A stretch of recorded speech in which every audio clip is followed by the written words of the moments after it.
वेङ्कटाद्रिसमं स्थानं ब्रह्माण्डे नास्ति किञ्चन वेङ्कटेशसमो देवो न भूतो न भविष्यति. ओं नमो वेङ्कटेशाय. திருமலா திருப்பதி தேவஸ்தானம் ஸ்ரீ வெங்கடேஸ்வரா பக்தி சேனல் இணைந்து வழங்கும் ஸ்ரீமத் பகவத்கீதா மூலபாராயணத்திற்கு அனைவரையும் வரவேற்கிறோம்.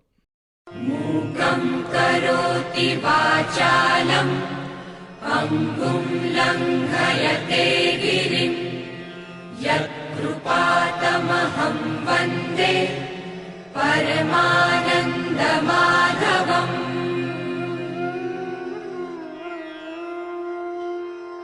करारविन्देन पदारविन्दम् मुखारविन्दे विनिवेशयन्तम् वटस्य पत्रस्य पुटे शयानम् बालं मुकुन्दं मनसा स्मरामि.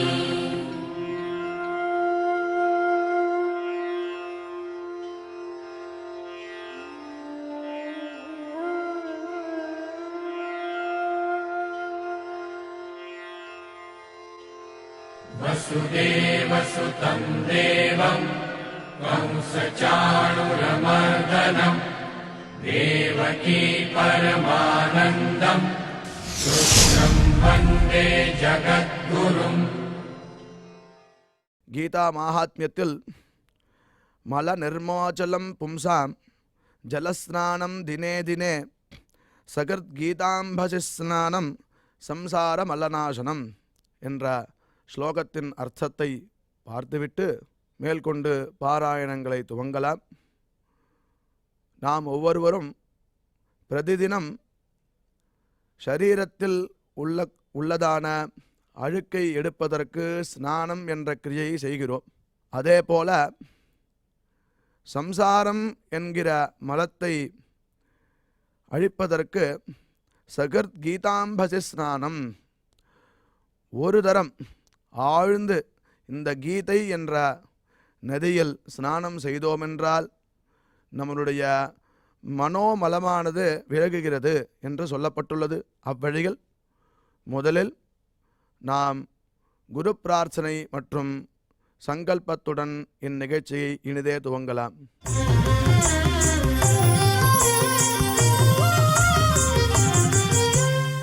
श्री गुरु प्रार्थना. गुरु ब्रह्मा गुरुर्विष्णुर्गुरुर्देवो महेश्वरः. गुरु साक्षात् परं ब्रह्म तस्मै श्री गुरवे नमः.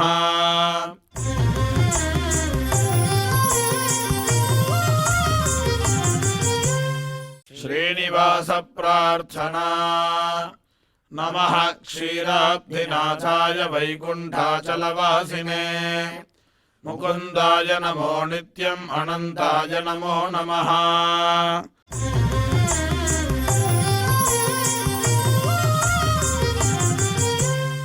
अथ श्रीमद्भगवद्गीता पारायण संकल्पः.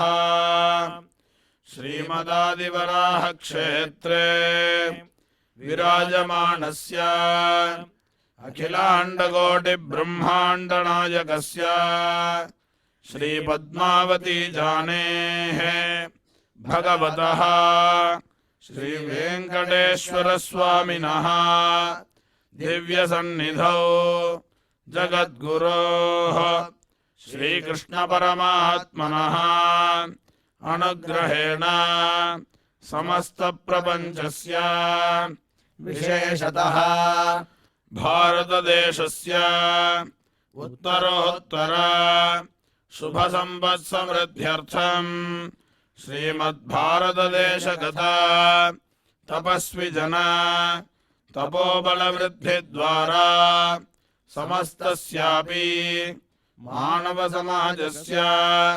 सर्वारिष्टपरिहारार्थम् एतद्देशवासिनां सर्वेषां सज्जनानां योगक्षेमार्थं राष्ट्रविरोधिनां निबर्हणद्वारा जनानां चित्तशान्ति चित्तस्थैर्य संतोषादि अभिवृद्ध्यर्थं एतद्देशवासिनां परस्परविद्वेष परस्परनिन्दा परस्परहिंसादीनां निवृत्त्यर्थं परस्परसौमनस्य सिद्ध्यर्थं समस्तपापक्षयार्थं श्रीमन्नारायणप्रीत्यर्थं श्रीपरमेश्वरप्रीत्यर्थं श्रीमद्भगवद्गीतायाः अखण्डपारायणं करिष्यामहे।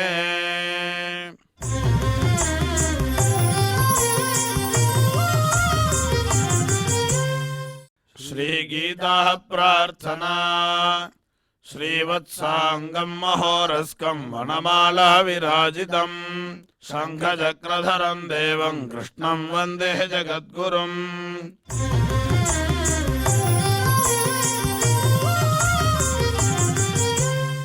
पार्थाय प्रतिबोधितां भगवता नारायणेन स्वयं व्यासेन ग्रथितां पुराणमुनिना मध्ये महाभारतम् अद्वैतामृतवर्षिणीं भगवतीम् अष्टादशाध्यायिनीम् अम्ब त्वामनुसन्दधामि भगवद्गीते भवद्वेषिणीम्।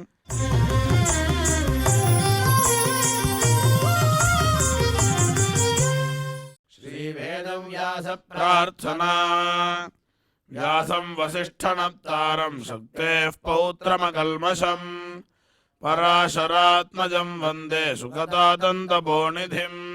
यत्र योगेश्वरः कृष्णो यत्र पार्थो धनुर्धरः तत्र श्रीर्विजयो भूतिर्ध्रुवाणी धर्मधर्मम।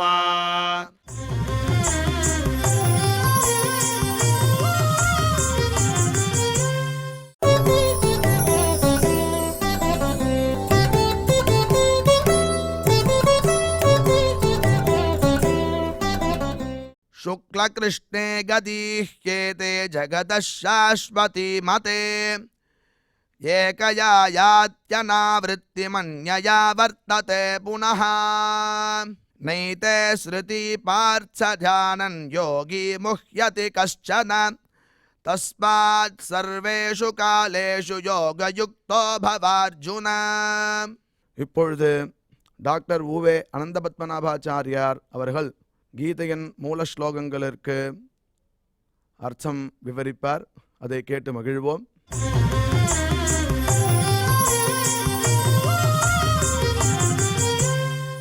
शुक्लकृष्णे गतिह्येते जगतः शाश्वते मते एकया यात्यनावृत्तिम् अन्यया आवर्तते पुनः नैते श्रुति पार्थ जानन् योगी मुह्यति कश्चन तस्मात् सर्वेषु कालेषु योगयुक्तो भवार्जुन।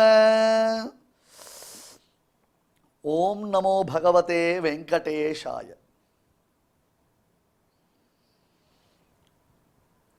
கல்யாணத்திற்கு நாள் குறித்து எண்ணிக்கொண்டிருக்கும் பிரம்மச்சாரியை போலே அப்படின்னு வேதாந்த தேசிகன் ஒரு நல்ல எக்ஸாம்பிள் நமக்கு இங்கே கொடுக்குறார். போன ஸ்லோகத்தில் நாம் பார்த்த விஷயத்தை ஒரு தடவை சம்மரைஸ் பண்ணிட்டோம்னா இந்த ஸ்லோகத்தினுடைய அர்த்தத்தை நாம் நன்னாவே புரிஞ்சுக்கலாம்.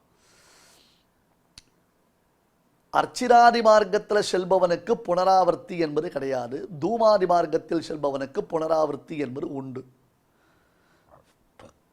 யார் அர்ச்சிராதி மார்க்கத்தில் செல்வார்கள் என்றால் ஞானி, பகவானை தவிர்த்து வேறு எதையும் விரும்பாத ஞானி மற்றும் பஞ்சாக்ரி வித்யானிஷ்டன் என்னும் கைவல்ய நிஷ்டன், இவர்கள் இருவரும் அர்ச்சிராதி மார்க்கத்தில் செல்வார்கள். இவர்கள் இருவருக்கும் அர்ச்சிராதி மார்க்கமானது எவ்விதம் கிடைக்கிறது என்றால் மூர்தன்ய நாடி வழியாக செல்பவர்களுக்குத்தான் இந்த அர்ச்சிராதி மார்க்கம் என்று அதுவும் காண்பிக்கப்பட்டது. பகவத் ராமானுஜர் வியாசருடைய பிரம்மசூத்திரங்களுக்கு வியாக்கியானம் அருளி செய்திருக்கிறார். அந்த நூலுக்கு ஸ்ரீபாஷ்யம் என்பதாக பெயர். வியாசருடைய 2 நூல்களுக்கு ராமானுஜருடைய பாஷ்யத்தை நாம் பார்க்கலாம். ஒன்று இப்பொழுது நாம் பார்க்கக்கூடிய பகவத்கீதை, அது வியாசருடைய நூல் தானே. அந்த வியாசருடைய நூலான பகவத்கீதைக்கு கீதா பாஷ்யம் என்னும் வியாக்கியானத்தை ராமானுஜர் அருளி செய்திருக்கிறார். அதுபோன்று பிரம்மசூத்திரங்களுக்கு பிரம்மசூத்திர பாஷ்யம் என்பதாக ஸ்ரீபாஷ்யம் என்று வியாக்கியானம் அருளி செய்திருக்கிறார். அதில் முழுவதும் 4 அத்தியாயங்கள் உள்ளன. எப்படி பகவத்கீதையில் நாம் 18 அத்தியாயங்களை பார்க்கிறோமோ அதுபோல பிரம்மசூத்திரங்களில் 4 அத்தியாயங்கள் படிக்கப்பட்டிருக்கின்றன. அந்த 4 அத்தியாயங்களையும் ஒவ்வொரு அத்தியாயத்தை 4 பிரித்திருக்கிறார்கள் பெரியோர்கள். ஒவ்வொரு அத்தியாயத்தையும் 4 பிரித்திருக்கிறார்கள். மொத்தம் 16 பாதங்கள் என்று அதற்கு பெயர். அப்படியானால் 4வது அத்தியாயத்தில் மொத்தம் 4 பிரிவுகள் உண்டல்லவா? அந்த 4 பிரிவுகளில் உத்கிராந்தி பாதம் என்பதாக ஒன்று சொல்லப்படுகிறது. அதாவது ஜீவாத்மா தேகத்திலிருந்து எப்படி வெளியேறுகிறான் என்பதை குறித்து அது சொல்லுகிறது. அடுத்தது கதி பாதம் அல்லது அர்ச்சிராதி மார்க்கம் என்பதாக ஒரு பகுதி விளக்கப்படுகிறது. அதாவது தேகத்திலிருந்து கிளம்பக்கூடிய ஜீவாத்மாவிற்கு அர்ச்சிராதி மார்க்கத்தில் என்னென்ன விதமான வழிநடை உபச்சாரங்கள் நடைபெறுகின்றன, ஹாஸ்பிட்டாலிட்டிஸ் என்பதாக பெயர். இதையெல்லாம் அனுபவித்து அவன் கடைசியில் மோட்சத்தை, பரமாத்மாவை எவ்விதம் அனுபவிக்கிறான் என்பதுதான் கடைசி பாதம். அதுதான் பகவத் ராமானுஜ பாஷ்யம் எனப்படும் ஸ்ரீபாஷ்யத்தினுடைய முடிவு, பிரம்மசூத்திரத்தினுடைய முடிவு. இப்படி 2 வழிகள் காண்பிக்கப்பட்டன. பீஷ்மருடைய கதையை நாம் பார்த்தோம். அந்த பீஷ்மர் தன் இஷ்டப்பட்டபடி மரணம் என்னும் காரணத்தினாலே காத்திருந்தார். ஆனால் இதில் விளக்க வேண்டிய அம்சங்கள் அநேகங்கள் உண்டு.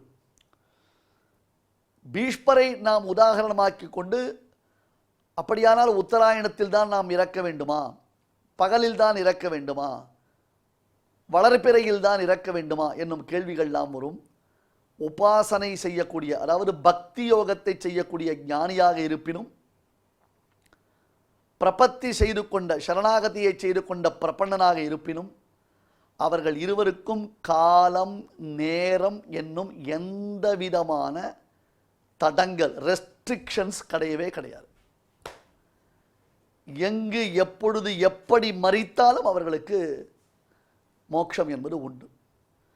நாம் செல்லும் பாதை என்பது அர்ச்சிராதி மார்க்கம் என்றும் தூமாதி மார்க்கம் என்றும் 2 விதமாக பிரிக்கப்பட்டிருக்கிறது.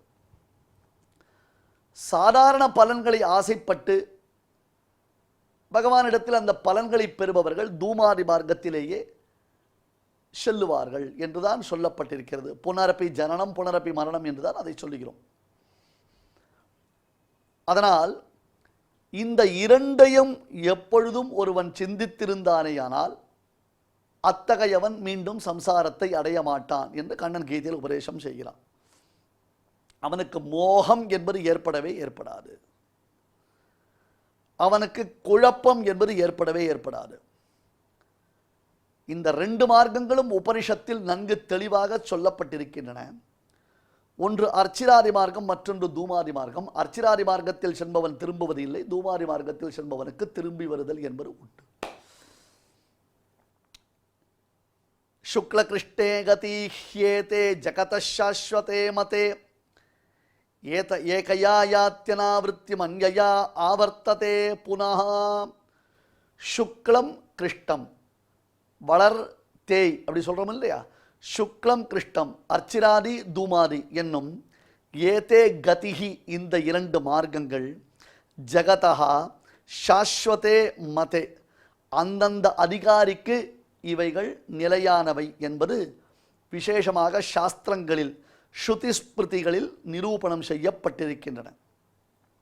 இவற்றில் ஏகயாத்து அனாவிருத்திம், சுக்ல மார்க்கமான அர்ச்சிராதி மார்க்கத்தில் செல்பவனுக்கு திரும்பி வருகை என்பது கிடையாது. அன்யயா தூமாதி மார்க்கம் என்னும் புகை மார்க்கத்தில் செல்பவனுக்கு புனः ஆவர்த்ததை, மீண்டும் திரும்புகை என்பது உண்டு. இது இந்த ஸ்லோகத்தின் திரண்ட பொருள். சுக்ல மார்க்கம் என்றால் சுக்ல பட்சத்தின் வளர்பிறையில் சம்பந்தப்பட்டிருக்கக்கூடிய அர்ச்சிராதி மார்க்கம். கிருஷ்ண மார்க்கம் என்றால் கிருஷ்ணபக்ஷத்தின் சம்பந்தம் பெற்றிருக்கக்கூடியதான தூமாதி மார்க்கம். இன்னொரு விதமாகவும் சொல்லலாம், சுக்ல மார்க்கம் என்றால் சுத்தமாக வெளுத்த கிளியராக இருக்கக்கூடியதான மார்க்கம். அதில் செல்பவனுக்கு நல்ல ஒரு பிரசாந்தியை, நல்ல ஒரு ஸ்ரேயஸை அளிக்கக்கூடிய மார்க்கம். கிருஷ்ண மார்க்கம் என்றால் அசுத்தமானது, புகை நிரம்பியது, செல்பவனுக்கு அச்சத்தை அளிப்பவது, மீண்டும் அவன் திரும்பி வருவதை அந்த மார்க்கமே அவனுக்கு அறிவித்து விடுகிறது என்பதாக சொல்லலாம். அர்ச்சிராதி மார்க்கத்தில் செல்பவனுக்கு கர்மா என்பது இல்லை, துளியும் அவனிடத்தில் கர்மா என்பது இருந்தது என்றால் அவன் அர்ச்சிராதி மார்க்கத்தில் செல்லும் அருகதையை இழந்து விடுகிறான். எனவே அர்ச்சிராதி மார்க்கத்தில் செல்பவனிடத்தில் கர்மா இல்லாமல் அவன் சுத்தனாக, வெண்மையாக, சுக்லனாக இருக்கிறான் என்பதனாலே சுக்ல மார்க்கம் என்றும், கர்மாக்களை அனுபவிப்பதற்காக சொர்க்கம் முதலான லோகங்களுக்கு சென்று அந்த புண்ணிய கர்மாக்களையோ பாப கர்மாக்களை அனுபவித்து மீண்டும் கர்மாக்களை செய்வதற்கு க்ஷீணே புண்ணிய மர்த்தியலோகம் விஷந்தி என்று திரும்பி வரும் காரணத்தினாலே, கர்மாக்களுடன் கூடியவன் என்னும் காரணத்தினாலே அது தூமாதி மார்க்கம், அசுத்தமான மார்க்கம், கிருஷ்ண மார்க்கம் என்று அழைக்கப்படுகிறது என்று இப்படி பல பிரகாரமாக இந்த மார்க்க விசேஷங்கள் இரண்டும் காண்பிக்கப்படுகின்றன. இந்த இரண்டு மார்க்கங்களுமே சாஸ்வதமானவை. திரும்பி வருபவனுக்கு தூமாதி மார்க்கம் நிச்சயமானது, திரும்பி வராமல் மோட்சத்தையே, பரமானந்தமான அந்த மோட்சத்தையே அனுபவிப்பவனுக்கு அர்ச்சிராதி மார்க்கம் என்னும் சுக்ல மார்க்கமானது சாஸ்வதமானது. அர்ஜுனா, இந்த இரண்டையும் யார் தெளிவாக அறிகிறாரோ அப்பேற்பட்டவன் மறுபடியும் திரும்பி வருவது இல்லை, மோகத்தை அடைய மாட்டான். அப்போ என்ன அர்த்தம்? இந்த மார்க்கத்தை தெரிஞ்சுண்டாலே நமக்கு மோட்சம் வந்துடும் அர்த்தமா? அப்படி அர்த்தம் இல்லை. ஓஹோ, தூமாதி மார்க்கத்தில் போனால் திரும்பி வருவோம், அர்ச்சிராதி மார்க்கத்தில் போனால் திரும்பி வரமாட்டோம், அப்போ நாம் திரும்பி வராத மார்க்கம் எதுவோ, வழி எதுவோ, அதை குறித்துத்தான் நாம் தெரிந்து கொள்ள வேண்டும் என்பதாக ஒரு கிளாரிட்டி ஏற்படும். ஐயா அர்ச்சிராதி வழியில் போனால் திரும்பி வரமாட்டான், மோட்சத்தில் சௌக்கியமாக சாஸ்வதமாக இருப்பான். வேற தூமாதி மார்க்கத்தில் போனால் அவன் திரும்பி வந்துடுவான். திருப்பி சம்சார சக்கரத்தில் கர்மா வித்யாதி சக்கரே பிரதிபுருஷமிக அனாதி சக்கர பிரவாகே என்பதாக ஒரு ரங்கராட்டை சுற்றி வர மாதிரி மேலேயும் கிழியும் மேலேயும் கிழியும் மேலே கீழே மேலேன்னு போயிட்டு வந்துட்டு இருப்பான். அது என்ன பிரயோஜனம்? எத்தனையோ ஜென்ம பரம்பரையில் நாம் இப்படி தான் அவஸ்தைப்பட்டு இருக்கோமே. நம்ம விஷயமே தெரிஞ்சுக்காமல், விஷயம் தெரிஞ்சுக்கிறதுக்கு வாய்ப்பு இருந்தும் அந்த வாய்ப்பை நழுவ விட்டுட்டு நம்ம போயிட்டு இருக்கோம். ஒரு எக்ஸாம்பிள் நான் சொல்லியிருக்கேன், ஞாபகம் இருக்கா உங்களுக்கு? நம்ம யாரானா ஒருத்தர்கிட்ட சொன்னோன்னா, ஐயோ எனக்கு டைமே இல்லை, கரெக்டாக இருக்குது, ஒரே ப்ரெஷராக இருக்குது, எல்லாம் எனக்கு வந்திருக்கு, என்ன பண்ணுறது, இதை நான் கற்றுக்கணும்னு ஆசையாக தான் இருக்குது, இதெல்லாம் முடிச்சுட்டு இந்த கமிட்மெண்ட்லாம் ஓவர் பண்ணிவிட்டு அப்புறம் நான் கற்றுக்கிறேன் அப்படின்னு சொல்லுவாள் சில பேர். உங்கள் ஜென்மாவில் லைஃப்பில் எழுதி வச்சுக்கோங்க, கமிட்மெண்ட்டெல்லாம் ஓவர் பண்ணி கம்ப்ளீட்டாக எல்லாத்தையும் முடிச்சுட்டு அதுக்கப்புறம் கற்றுக்க வரேன்னு ஒருத்தர் சொன்னான்னா அவள் லைஃப்பில் அவளால் வரவே முடியாது, வரவே மாட்டாள், முடியவே முடியாது. அதுக்கு தான் ஒரு எக்ஸாம்பிள் ஒன்று. என்னது? இப்போல்லாம் எல்லாம் டிராக்டராக எடுத்து ஜேசிபியாக எடுத்து எல்லாத்துக்கும் மிஷின் வந்துடுது. அந்த காலத்தில் கிராமங்களில் நெல் களத்து மேட்டில் போர் அடிப்பா. பகவத்கீதை போர் அடிக்கிறது அப்படின்னு நீங்கள், நான் சொல்கிறது களத்து மேட்டில் நெல்லில் போர் அடிக்கிறது. நெற்கதிர்கள் எல்லாம் அறுவடை பண்ணி அந்த களத்து மேட்டில் அடிப்பா, அடித்து அந்த நெல்மணிகள்லாம் பிரிப்பா.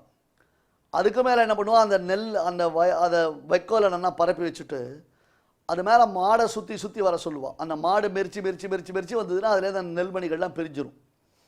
இதுதான் டெக்னிக், அந்த காலத்தில் யூஸ் பண்ண டெக்னிக். இதை சொல்லுவா, மாடு கட்டி போரடித்தால் மாளார சென்னல் என்று, ஆணை கட்டி போரடித்த அழகான தென்மதுரை என்று மதுரை பாண்டிய தேசத்தினுடையதான வளமை பாடப்பட்டிருக்கிறது பழங்கால இலக்கியங்களில். அப்படி போரடிப்பா. மாட்டுக்கு ரொம்ப பிடிச்சது இந்த புல், எது? இந்த நெற்கதிர்கள், வைக்கோல், அந்த புல்லுலாம் பிடிச்சிருக்கும். இப்போ அந்த மாடு சுற்றி வரணும், அது அந்த புல்லை வைக்கோலை டேஸ்ட் பண்ண ஆரம்பிச்சதுன்னா புத்தி என்ன ஆகிடும், சாப்பிட்றதுல போயிடும். அப்போ மாடு சுற்றி வராத ஒரு இடத்துல நின்றுடும். எனவே விவசாயி குடியானவன் அந்த மாட்டினுடைய மூக்கில் ஒரு வலையை கட்டி வச்சுருப்பான். ஏன் வலை கட்டி வச்சுருக்கான்னா, மாடு மூச்சு விடணுமே, மூச்சு இல்லாமல் பெருமை இரும்பில் போட்டால் நாங்கள் மூச்சு தண்ணி செத்து போய்டும். அதனால் வலை மாதிரி இருக்கும், ஒரு நெட்லான் மாதிரி ஒன்று வச்சுருக்கோம், போட்டு வச்சுருப்போம். மாடு மூச்சு விடுறதுக்கெலாம் வாய் இருக்கும் அதில். அப்படி சுற்றி வரச்சே அந்த ஓட்ட வழியாக ஒரே ஒரு சின்ன புல் போகும், ஒரு புல். மாடு என்ன பண்ண தெரியுமா, அப்படின்னும். எதுக்காக? அந்த புல்லை பிடிக்கிறதுக்கு. அந்த ஓட்ட வழியாக உள்ளே வந்தது பாருங்க அந்த புல்லை, அதை நாக்கை நுழைப்பி அந்த புல்லை வாங்கிக்கோ அப்படின்னு அந்த மாடு சுற்றிகிட்டே இருக்கும், நிற்காது. அந்த புல்லை சாப்பிடும். ஃபுல்லாக கிடச்சதா இருக்கு? ஃபுல்லான ஆகாரமா? ஃபுல்லான ஆகாரம் இல்லை, புல்லு தான் ஆகாரம். அப்படி இருந்தும் மாடு ஏன் அதை சாப்பிட்றது அப்படி கேட்டால், கிடைச்சதை மிஸ் பண்ணக்கூடாது. அது பசி தீராது, முழுக்க போராது. ஆனால் இப்போ தன்னுடைய வேலைகளுக்கு நடுவில் தனக்கு ஒன்று கிடச்சிருக்கு, கிடைச்சதை மிஸ் பண்ணக்கூடாது. அதெல்லாம் இல்லை, இதெல்லாம் முடிச்சுட்டு எல்லாத்தையும் முடிச்சுட்டு அப்புறம் அவன் புல் வைக்கச்சே தண்ணி குடிக்கச்சே தான் நான் உட்காந்து சாப்பிடுவேன், அதனோட எனக்கு கிடைச்சா இதெல்லாம் வேண்டாம் அப்படின்னு தட்டி விட்டுட்டு போகலாம் இல்லையோ? ஆனால் தட்டி விட்டுட்டு போகலை. அது என்ன பண்ணித்தது அழகா? அப்போ கிடைச்சதை கூட அந்த ஒரு புல்லை கூட சாப்பிட்டுது. அந்த மாதிரி நம்ம லைஃப்பில் எத்தனை கமிட்மெண்ட்ஸ் இருந்தாலும், நம்மளை சுற்றி எவ்வளோ ப்ரெஷர்ஸ் இருந்தாலும், நம்மளை சுற்றி நமக்கு நம்மளை டாமினேட் பண்ணினாலும், நமக்கு கிடைக்கிற சில நல்ல விஷயங்கள் இருக்கோ இல்லையோ, அந்த நல்ல விஷயங்களை நம்ம எந்த சமயத்திலையும் மிஸ் பண்ணவே கூடாது. அதுதான் விஷயம். இது பிரசங்காத பை த கான்டெக்ஸ்ட். இது ஒரு எக்ஸாம்பிள் சொன்னேன். ஸோ இதை முடிச்சுட்டு நான் பார்த்துக்கிறேன், இதை முடிச்சுட்டு நான் தெரிஞ்சுக்கிறேன், இதை முடிச்சுட்டு நான் உட்கார்றேன், இதை முடிச்சுட்டு நான் உட்காந்துக்கிறேன்னா முடியவே முடியாது, நடக்கவே நடக்காது. லைஃப்பில் அதுக்கு வாய்ப்பே கிடையாது. மாடை நாம் பார்த்து கற்றுக்க வேண்டிய விஷயம் இது. அன்ஃபார்ச்சுனேட்லி இப்போ அந்த மாதிரி எக்ஸாம்பிள் காமிக்கிறதுக்கு மாடும் கிடையாது இல்லையா, வாய்ப்பும் கிடையாது நமக்கு. சரி போட்டோம். இப்போ இந்த 2 மார்க்கங்களை எவன் ஒருவன் தெளிவாக அறிந்திருக்கிறானோ அத்தகையவனுக்கு மோகம் என்பது ஏற்படாது. பின்ன யாராவது முட்டாள தான் உட்காந்துட்டு திருப்பி திருப்பி கர்மாக்களை பண்ணி அந்த கர்மாக்கள் மூலமாக சம்சார அபிவிருத்தி அவன் ஏற்படுத்திப்பான். இப்போ விட்டுட்டு போகணும்னு ஆசைப்படுறான். நைத்தே ஸ்ருதி பார்த்த, தட் இஸ் காலம்ன்ற சப்தத்திற்கு மார்க்கம்னு அர்த்தம் பண்ணணும். ஞாபகம் இருக்கா? கீழே காலம்னு அர்த்தம் வழி, வே அப்படின்னு அர்த்தம். அதை எங்கே பார்க்குறோம்? இந்த 27 ஸ்லோகத்தில். நைத்தே ஸ்ருதி பார்த்த ஜானன் யோகி முஹ்யதி கஷ்டன. ஹே அர்ஜுனா, ஏதே ஸ்ருதி, ஸ்ருத்தின்னு அர்த்தம் இந்த 2 வழி, இப்படிப்பட்டதான 2 மார்க்கங்களை ஜானன் யோகி, நன்கு அறியக்கூடியதான யோகியானவன் ந புஹ்யதி, அவனுக்கு மோகம் என்பது ஏற்படாது. தஸ்மாத் சர்வேஷு காலேஷு யோகயுக்தா. ஹே அர்ஜுனா, எனவே எல்லா காலங்களிலும் தூமாதி மார்க்கத்தை காட்டிலும் மேன்மையான அர்ச்சிராதி மார்க்கத்தையே நீ நினைத்து கொண்டிரு என்று பகவான் சொல்லுகிறான். இப்ப இந்த கன்க்ளூஷன், தூமாதி மார்க்கத்தை காட்டிலும் மேலான அர்ச்சிராதி மார்க்கத்தை நீ நினைத்து கொண்டிரு என்று பகவான் சொல்லுகிறான். இதை புரிய வைப்பதற்காகத்தான் இன்றைய உபன்யாசத்தின் ஆரம்பத்தில் கல்யாணத்திற்கு நாள் குறித்து எண்ணும் பிரம்மச்சாரியை போலே என்னும் ஒரு உதாரணத்தை அடியேன் சொன்னேன். இப்போ அந்த உதாரணத்துக்கு வரலாம். ஒரு பையன் ரொம்ப நாளாக கல்யாணம் ஆகலை, ஐயோ பாவம், அந்த பையனுக்கு கல்யாணம் ஆகலை ரொம்ப நாளாக. அப்புறம் ஒரு பொண்ணு, அவள் அந்த பையனை கல்யாணம் பண்ணிக்கிறேன்னு சொல்லி சந்தோஷமாக சொல்கிறான். இந்த பையனுக்கு சந்தோஷம். 2 மாதம் கழித்து கல்யாணம் அப்படின்னு தீர்மானம் பண்ணிட்டான். நிச்சயதார்த்தம்லாம் பண்ணி வச்சு எல்லாம் ஏற்பாடு பண்ணி, உனக்கு 2 மாதம் கழித்து கல்யாணம் பண்ணிக்கோ நீ அப்படின்னு சொல்கிறான். எவ்வளோ ஆனந்தம், எவ்வளோ சூப்பர், அது எவ்வளோ சந்தோஷம். அது அந்த பையனுக்கு ஆனந்தமான ஆனந்தம், மகிழ்ச்சி வெள்ளத்தில் நீந்துகிறான் அந்த பையன். அப்படியே வானத்தில் பறக்கிற மாதிரி இருக்குது, பின்னாடி எல்லாம் பூ தொழுகிற மாதிரி இருக்குது, வெள்ளை வெள்ளையாக ட்ரெஸ்ஸை போட்டு எல்லாரும் லாலா லாலான்னு பாடுற மாதிரி இருக்குது. அந்த மாதிரிலாம் அந்த பையன் என்ஜாய் பண்ணிட்டு இருக்கான். உண்மை தானே? ஒரு பெண்ணு தன்னை கல்யாணம் பண்ணிக்க போகிறா, அந்த பெண்ணுக்கும் தனக்கும் கல்யாணம் நடக்க போகிறதுனா யாராக இருந்தாலும் ஒரு மகிழ்ச்சியானது இருக்கும். அந்த பையன் தினந்தோறும் கேலண்டரை பார்க்குறான். இன்னும் 59 நாள் தான் இருக்குது, இன்னும் 58 நாள் தான் இருக்குது, இன்னும் 57 நாள் தான் இருக்குது. அப்போ அந்த பையனுடைய கற்பனை எப்படி இருக்கும்? அதாவது ஒரு நாள் முன்னாடியே கல்யாண சத்திரத்துக்கு போகணும். ஸோ நம்ம அப்பா அம்மா நாமெல்லாம் சேர்ந்து இங்கேருந்து காரில் அந்த கல்யாண சத்திரத்துக்கு நான் போவேன். போன உடனே வாசலில் வாத்தியங்கள், அப்புறம் சந்தனம், புஷ்பம், பன்னீர், அழகான பட்டு விரிப்புகள், அதோடு சேர்ந்து அத்தனை பேரும் என்னை ஹாரத்தி எடுத்து வரவேற்பார்கள். வாங்க மாப்பிள்ளை, வாங்க மாப்பிள்ளை அப்படின்னு எல்லாரும் என்னை கூப்பிடுவா. மச்சினர்கள் இருந்தால் அவள் பன்னீர்லாம் தெளிப்பா. மற்றவர்கள் எனக்கு சந்தனம்லாம் பூசுவா. ஒருத்தர் கழுத்தில் மாலை போடுவார். பிபி பிபி டும் டும் டும் டும் அப்படின்னு பெரிய மங்கள வாத்தியங்கள்லாம் ஒலிக்கும். எல்லாரும் சிரிப்பா, வேடிக்கையாக ஜோக்கெலாம் சொல்லுவா. ஜாலியாக இருக்கும், தமாஷா இருக்கும். அப்போ அந்த பெண்ணானவள் அந்த ரூமில் இருப்பா. அவள் ஜன்னல் ஓரமாக நின்று என்னை ஓரக்கண்ணால் பார்ப்பா, நானும் அவளை பார்ப்பேன் அப்படின்னு நினச்சிட்டு போவோம். அதுக்கப்புறம் அன்றைக்கி சாயங்காலம் ஜானுவாசம் நடக்கும். இப்போல்லாம் ஜானுவாசம் வச்சுக்கிறதே இல்லை. அப்போல்லாம் சூப்பராக இருக்கும் ஜான்வாசம்ன்றது பெரிய விஷயம். காரில் உட்கார வச்சு ஊரெல்லாம் அழைச்சின்னு வருவா அந்த பையனை. இப்போலாம் ரிசப்ஷன் வச்சுன்னா இப்போ டிஜே போட்டு டங் டங் டிங் டிங் டுங் டுங் அப்படின்னு டான்ஸ் ஆட ஆரம்பிச்சிடுவா எல்லாரும். கல்யாண தம்பதிகளே டான்ஸ் ஆடுறது தான் இப்போ ஃபேஷன் ஆகிடுது.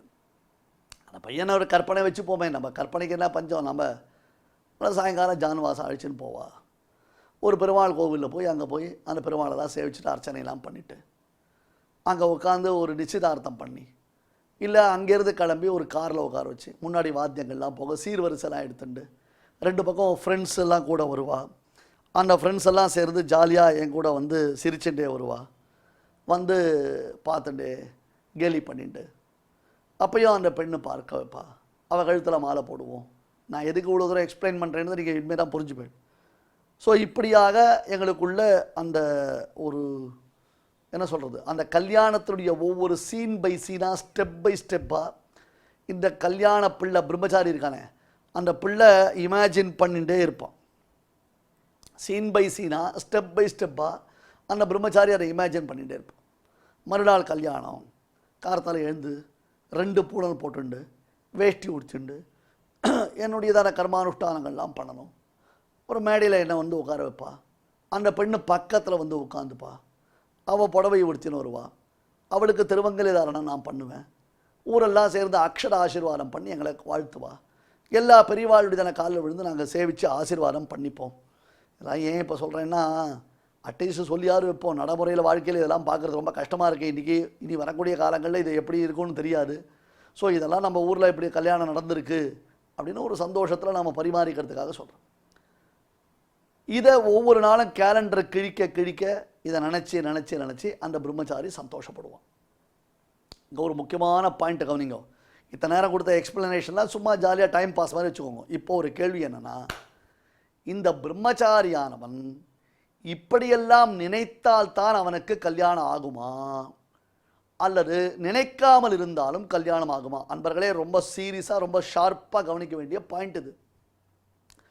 இந்த பிரம்மச்சாரி தனக்கு இந்த விதத்தில், அதாவது முதல்ல போகச்சே வாசலை நிற்கணும், ஆர்த்தி எடுக்கணும், அவள் ஆழ்ச்சின்னு போவா, மாலை போடுவா, சந்தனம் பூசுவா, புஷ்பம் போடுவா அப்படின்னு இதை நினச்சிண்டால் தான் அவனுக்கு கல்யாணம் நடக்குமா?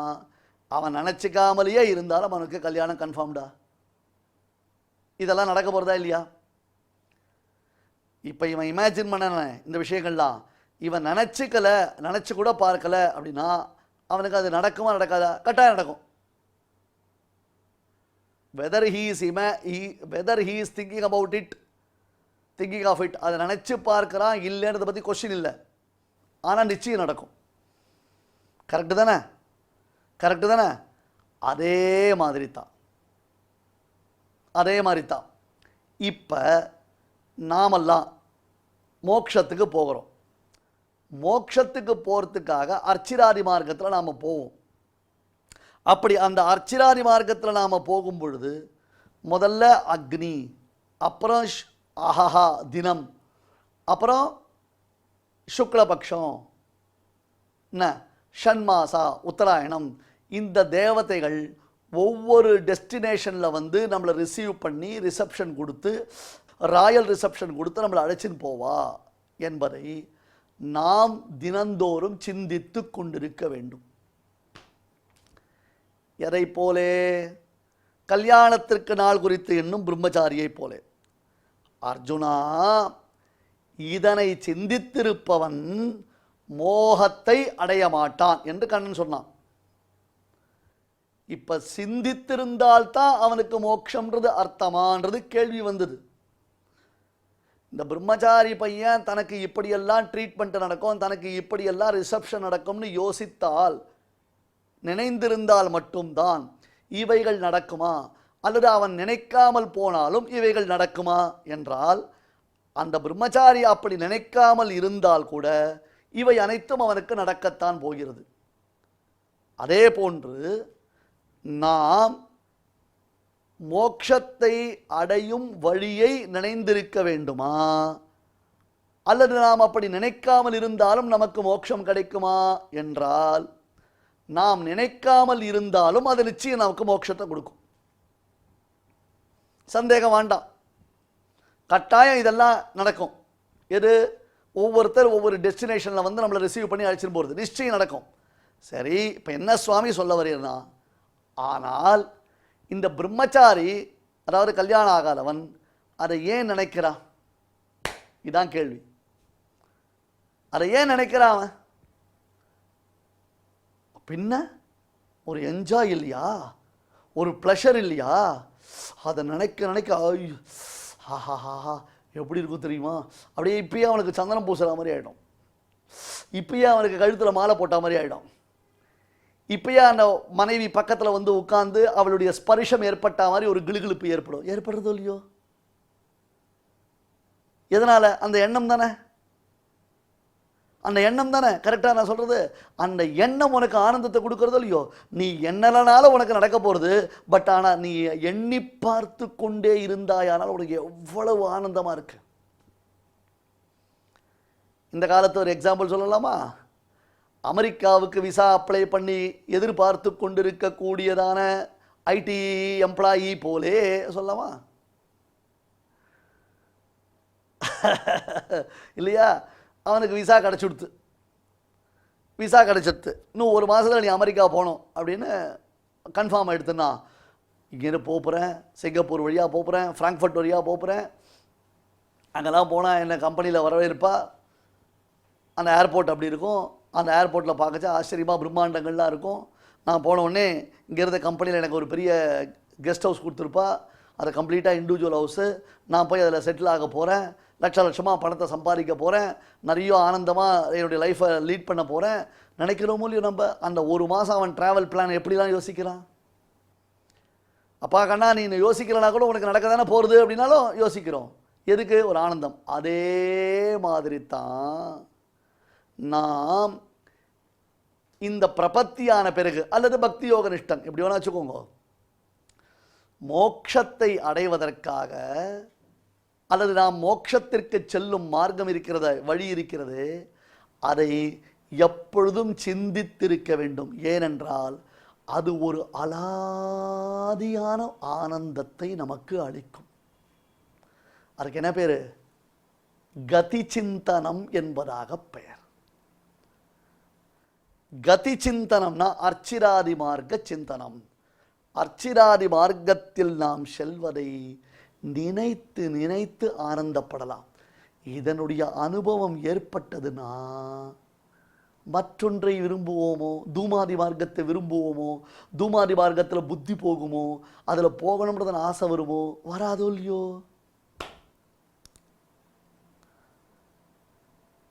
பகவத் உபாசனம் பண்ண பண்ண உனக்கு எப்படி ஒரு பிரீத்தி உண்டாருதோ அதே மாதிரி அர்ச்சிராதி மார்க்கத்தில் அர்ச்சிராதி மார்க்க சிந்தனையை நீ செய்தாயானால் உனக்கு ஒரு அலாதியான பிரீத்தியானது உண்டாகும். சுக்ல கிருஷ்ணே கதீஹ்யேதே ஜகத சாஸ்வதே மதே ஏகயா யாத்யனாவிருத்தியம் அன்யயா வர்த்ததே புனः நைதே ஸ்ருதி பார்த்த ஜானன் யோகி முஹ்யதி கஷ்சன தஸ்மாத் சர்வேஷு காலேஷு யோகயுக்தோ பவார்ஜுன. ஸ்ரீமதே பகவதே பாஷ்யகாராய நமஹ. இப்பொழுது அடியன் சொல்கிறத எல்லாரும் திருப்பி சொல்லப்போம். शुक्ल कृष्णे गतिह्येते शुक्ल कृष्णे गतिह्येते जगतः शाश्वते मते जगतः शाश्वते मते एकया यात्यनावृत्तिम् एकया यात्यनावृत्तिम् अन्यया वर्तते पुनः अन्यया वर्तते पुनः नैते श्रुति पार्थ जानन् नैते श्रुति पार्थ जानन् योगी मुह्यति कश्चन योगी मुह्यति कश्चन तस्मात् सर्वेषु कालेषु योगयुक्तो भवार्जुन योगयुक्तो भवार्जुन. பொழுது இந்த ஸ்லோகங்களை நாம் அனைவரும் சேர்ந்து பாராயணம் செய்யலாம். शुक्ल कृष्णे गतिह्येते जगतः शाश्वते मते एकया यात्यनावृत्तिमन्यया वर्तते पुनः नैते श्रुति पार्थ जानन् योगी मुह्यति कश्चन तस्मात् सर्वेषु कालेषु योगयुक्तो भवार्जुन. தெய்வத்தை ஆராதிக்கும் உன்னதமான வழிகளில் நாம சங்கீர்த்தனம் மிகச் சிறந்தது. அதை பற்றி பராசர மகர்ஷி யஸ்மின்னஸ்தமதிஹி நயாதி நரகம் ஸ்வர்கோபி யச்சிந்தனே விக்னோ யத்ர நிவேஷிதாத்ம மனசோ பிராம்மோபி லோகோல்பகः முக்திம் சேதசி யஹ ஸ்திதோ அமலதியாம் பும்சாம் ததாத்யவ்யயः கிஞ்சித்ரம் யதகம் வியாதி விலயம் தத்ரோச்யதே கீர்த்திதே என்ற ஸ்லோகத்தில் அழகா வர்ணிக்கிறார். எவரை மனதில் கொண்டால் ஒருவன் நரகத்தை அண்டவே மாட்டானோ அவ்வாறே சொர்க்கம் கூட அவனுடைய சிந்தனைக்கு தடையாக தோன்றுமோ, எந்த ஆழ்ந்த பக்திமானுக்கு பிரம்மலோகம் கூட துச்சமாக எண்ணத்தக்கதாகுமோ, அது மட்டும் இல்லாமல் எப்பொழுதுமே சுத்தமான சிந்தனையுடன் உள்ள மனதில் அவர் குடிகொண்டுள்ளதால் வீடு என்ற முக்தியை நமது தமிழில் அறம்பொருள் இன்பம் வீடு என்று சொல்லுள்ளது. வீடு என்ற முக்தியை அளிக்க சித்தமாக இருக்கிறாரோ அப்படிப்பட்ட அவ்யயா சாஸ்வதமான ஹரி தனது நாமத்தை கீர்த்தனை செய்யும் அவனது பாபங்களை அறவே ஒழிக்கிறான் என்று சொல்வதில் என்ன ஆச்சரியம் உள்ளது என்று கேட்கிறார். ஆதலால் நாம் அவ்வளவு பெருமை மிக்க சுவாமியின் நாம சங்கீர்த்தனத்தை கேட்போம். ராஜச சுகுமார மதனான்சா புத்தளா ராஜச சுகுமார மதனான்சா புத்தளா ராஜச சுகுமார மதனான்சா புத்தளா ராஜச சுகுமார மதனான்சா புத்தளா ராஜச சுகுமார மதனான்சா புத்தளா ரவி சசிகலா லோபலியா ராஜச சுகுமார மதனான்சா புத்தளா ராஜச சுகுமார மதனான்சா புத்தளா ராஜச சுகுமார மதனான்சா புத்தளா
सुकुमार मदनाचा पुतळा राजस सुकुमार मदनाचा पुतळा सकल ही तुम्ही वागे की सवा सकल ही तुम्ही वागे की सवा तुका म्हणे जीवा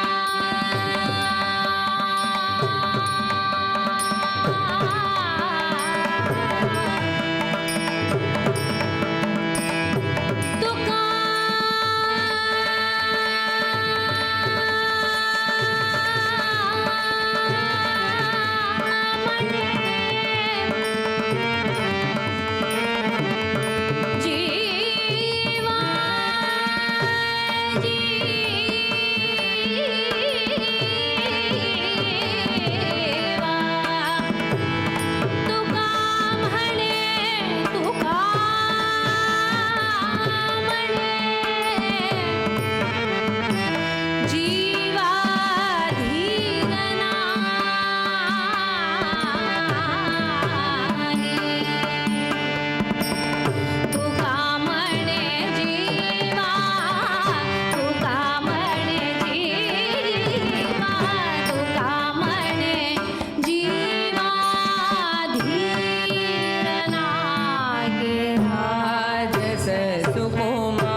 பாராயண நிகழ்ச்சிகள் இதுவரை நாம் பாராயணம் செய்த ஸ்லோகங்களில் ஏதேனும் அக்ஷரதோஷம் இருந்திருந்தால் அதை நிவர்த்திக்கும் பொருட்டு பகவானிடம் க்ஷமா பிரார்த்தனை செய்வோம்.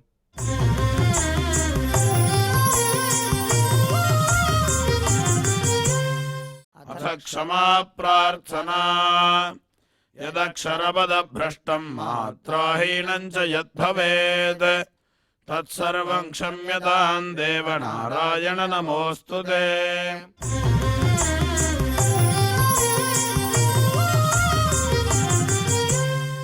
अथ भगवत्समर्पणम् कायेन वाचा मनसेन्द्रियैर्वा बुद्ध्यात्मना प्रकृते स्वभावात् करोमि यद्यत् सकलं परस्मै नारायणायेति समर्पयामि।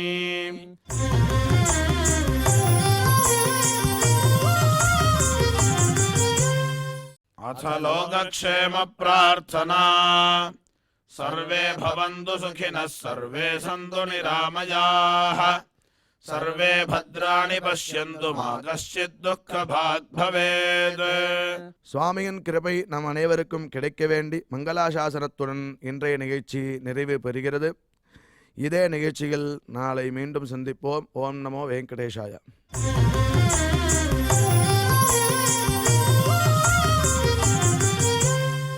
अथ मङ्गलम् श्रियः कान्ताय कल्याणनिधये निधयेऽर्थिना श्रीवेङ्कटनिवासाय श्रीनिवासाय मङ्गलम्.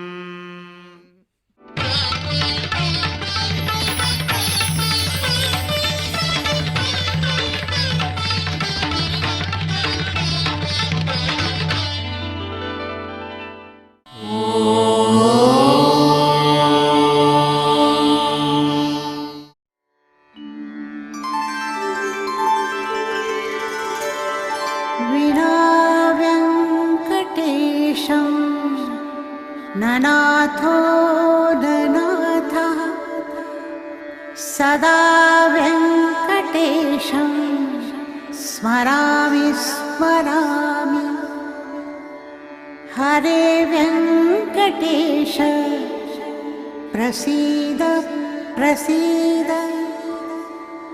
प्रियं वेङ्कटेश प्रयच्छ प्रयच्छ।